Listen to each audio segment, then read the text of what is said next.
Hi everybody. We were sent an interesting image. This is a weld image.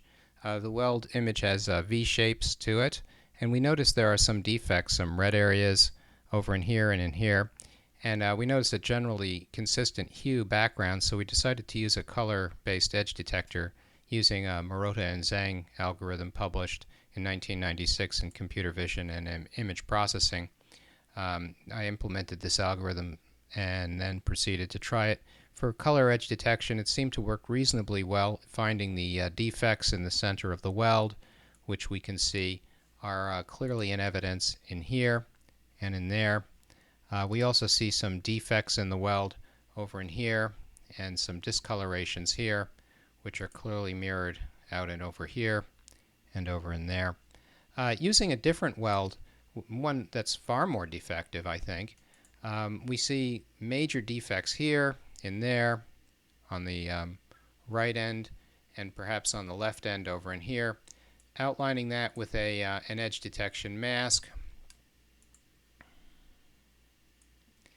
we see there are gray areas in through here which cause bubbles in the edge. We see the isolated areas of red which are coming in here as defects, or perhaps they're defects, I'm not quite sure, but they don't look quite right. So the circular areas where the computer is highlighting them is kind of indicating there's something here. Is that a weld? Or is it a discoloration? I'm not sure. It doesn't quite look like there's material here, so maybe it's just a thermal stress point for where the weld was not quite covering.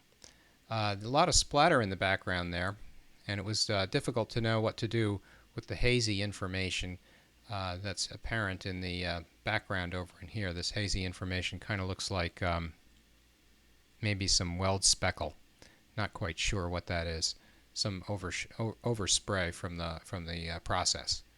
So that's what we've got so far, and thank you for your attention.